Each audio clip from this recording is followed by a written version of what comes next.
فنا فی اللہ کی تہ میں بقا کا راز مضمر ہے، فنا فی اللہ کی تہ میں بقا کا راز مضمر ہے، جسے مرنا نہیں آتا اسے جینا نہیں آتا۔ ناظرین، آج ربیع الثانی کی پہلی جمعرات ہے۔ اس کو نوچندی جمعرات کہا جاتا ہے۔ یہ سال کے بعد آپ کو دوبارہ موقع ملے گا۔ اللہ والو، آج اللہ کے سامنے ہاتھ اٹھا کر نماز مغرب کے بعد اللہ سے مانگ لو۔ جو لوگ پریشانی کی حالت میں ہیں، پیسے کی کمی میں ہیں، یا اولاد کے اچھے رشتے نہیں ہو رہے، یا گھر کے اندر لڑائی جھگڑا ختم نہیں ہوتا، تو یہ ان تمام مشکلات سے نکلنے کے لیے ایک اللہ کے نبی نے ہمیں تحفہ دیا ہے۔ اور یہ تحفہ کہاں سے آیا؟ عرش برین سے میرے اللہ نے جبرائیل امین کے ذریعے بھیجا۔ تو ہم مسلمان ہیں، ہمارا توکل اللہ کی ذات پر ہے، اور محمد مصطفیٰ کے نقش قدم کے مطابق، ان کی زندگی کے مطابق ہم نے چلنا ہے۔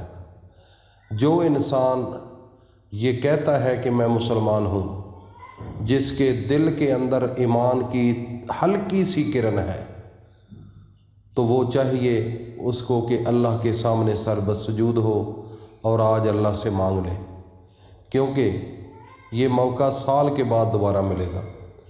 تو وظیفہ بتانے سے پہلے میں تمام ناظرین سے گزارش کروں گا کہ سب مل کر ایک دفعہ اپنے پیارے پیغمبر محمد مصطفیٰ صلی اللہ تعالیٰ علیہ وسلم پر درود پڑھ لیں، کیونکہ یہ ایک ایسا عمل ہے جو اللہ پاک خود فرماتا ہے کہ ان اللہ و ملائکتہ یصلون علی النبی یا ایھا الذین آمنوا صلوا علیہ وسلموا تسلیما۔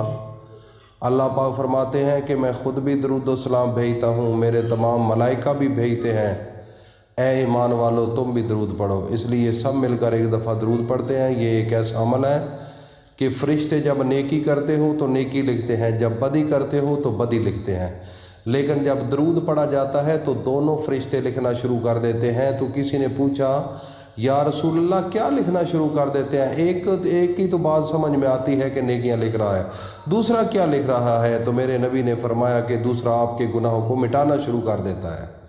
نیکیوں والا نیکیاں لکھتا ہے اور برائیاں والا برائیاں کو مٹانا شروع کر دیتا ہے۔ یہ اتنا عظیم الشان عمل ہے، اس لیے سب مل کر ایک دفعہ اپنے پیارے پیغمبر محمد مصطفیٰ صلی اللہ تعالیٰ علیہ وسلم پر درود پڑھیں۔ اس کے بعد وظیفے کی جانب چلیں گے۔ اللہم صلی علی محمد وعلی آل محمد کما صلیت علی ابراہیم وعلی آل ابراہیم انک حمید مجید۔ اللہم بارک علی محمد وعلی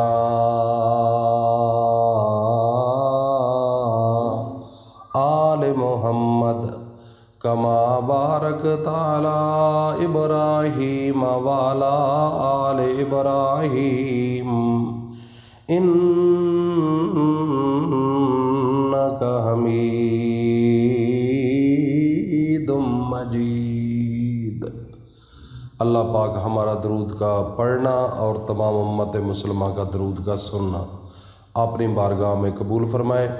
تو ناظرین، آج جمعرات کا دن ہے، اور یہ نوچندی جمعرات ربیع الثانی کی پہلی جمعرات ہے، اور اللہ کے سامنے آج ایک خاص دعا کے لیے ہم حاضر ہوں گے، کیونکہ میرے نبی کا فرمان ہے کہ جب جمعرات کے دن مغرب کا وقت ہوتا ہے، اس وقت آسمان سے فرشتے نازل ہوتے ہیں، اور ان فرشتوں کے ہاتھوں میں سونے کے قلم اور چاندی کے ورق ہوتے ہیں، اور جو انسان جو عمل کرتا ہے وہ سونے کے قلموں کے ساتھ لکھتا ہے۔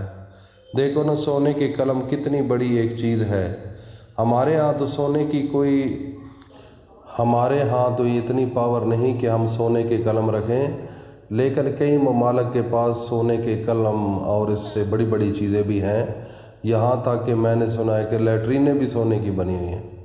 دیکھو نا، لیکن اللہ کے ہاں تو یہ کچھ بھی نہیں، کچھ بھی نہیں، لیکن ہمارے لیے ایک بہت بڑی چیز ہے۔ یہاں پر غریبوں کے پاس سونا نہیں ہے، ان کے پاس چاندی نہیں ہے، لیکن دنیا میں کچھ امیر لوگ ایسے بھی ہیں جن کے پاس سونا ہے۔ لیکن اللہ کی ذات وہ ہے کہ جب وہ چاہے تو ساری دنیا کوئی سونا بنا دے، جب وہ چاہے تو آپ کے سارے دروازے سونے کے بن جائیں۔ جب دن قیامت کا ہوگا تو ادھر جنت اور جہنم، جو جنتی لوگ ہوں گے وہ دیکھیں گے کہ سونا کیا ہے، اس کی ویلیو کیا ہے، چاندی کی ویلیو کیا ہے۔ یہ چیزیں نارمل ہوں گی ادھر، یہ چھوٹی ہیں، لیکن اس ملک کے اندر، اس دنیا کے اندر ہمارے لیے یہ ایک بہت بڑی اہمیت کی عمل ہے۔ ہماری ساری زندگیاں بیت جاتی ہیں۔ انڈیا کے اندر تو میں نے یہ بھی دیکھا ہے کہ بچی کی اگر شادی ہو تو آگے لوگ ریکوائرمنٹ کرتے ہیں کہ اتنا سونا چاہیے، تو وہ ساری زندگی بچی والے محنتیں کرتے رہتے ہیں۔ اس کی ماں محنت کرتی ہے، اس کا باپ محنت کرتا ہے، اس کے بھائی محنت کرتے ہیں، اور اس بچی کو سونا دیے بغیر اس کی شادی نہیں ہوتی۔ کتنا ظالمانہ ایک سسٹم ہے۔ یہ تو میرے نبی نے درس نہیں دیا تھا، لیکن آج وہاں پر یہ لوگ ڈیمانڈ کرتے ہیں کہ اتنا سونا دینا ہے، تو پھر وہ رشتہ لینے والے بھی ان کے ذہن میں یہی ہوتا ہے، تو دینے والے تو مجبور ہوتے ہیں، ان کی بیٹیاں ہوتی ہیں وہ بھی ساری زندگی غریب پریشانی میں گزار دیتے ہیں، مصیبتوں میں گزار دیتے ہیں، کھاتے کم ہے، جمع کر کر کر کر کے اگلے دن۔ بس یہ میرے نبی نے درس نہیں دیا۔ یہ جو رسمیں بنی ہوئی ہیں، یہ پرانی رسومات، ان کو ترک کریں اور اپنی زندگیوں سے نکالیں۔ سکھ آ جائے گا، سکون آ جائے گا، اور آزادی بھی ہوگی، کئی بچیوں کی شادی ہو جائے گی۔ تو اس لیے ناظرین ان چیزوں سے بچو۔ اب ہم اپنے وظیفے کی جانب چلتے ہیں کہ مغرب کی نماز کے بعد آپ نے اپنے پیارے پیغمبر 3 بار درود پاک پڑھنا ہے، درود ابراہیمی، اور اس کے بعد سورت واقعہ، دوبارہ سن لیں، سورت واقعہ، اس کو آپ نے 1 مرتبہ پڑھنا ہے، اور آخر میں پھر 3 مرتبہ درود شریف پڑھ کر اللہ کے سامنے ہاتھ اٹھا کر، خوب رو کر، گڑ گڑا کر، عاجز ہو کر، فقیر بن کر اللہ سے مانگو۔ میرے بھائی زندگی کو چھوڑنا ہے، ایک دن مٹی کے نیچے چلے جانا ہے، منو مٹی ہوگی۔ اپنے آپ کو مٹاؤ، یہ تکبر ختم کرو اپنے آپ کو۔ یہ جو اتنی بڑی بڑی مونچھیں، اتنے بڑے بڑے کلف والے کپڑے، میرے بھائی عاجزی، میرے نبی نے عاجزی پر فخر کیا ہے۔ جب معراج شریف پر گئے تو اللہ نے پوچھا کہ اے میرا پیغمبر، میرے لیے کون سا تحفہ لے کر آئے ہو؟ تو نبی پاک نے فرمایا یا رسول اللہ، وہ تحفہ لے کر آیا ہوں جو آپ کے پاس بھی نہیں ہے۔ فرمایا کون سا ہے؟ فرمایا کہ میں عاجزی لے کر آیا، انکساری لے کر آیا جو آپ کے پاس ہے۔ میرے نبی کا زیور تھا، ان کو فخر تھا عاجزی پر۔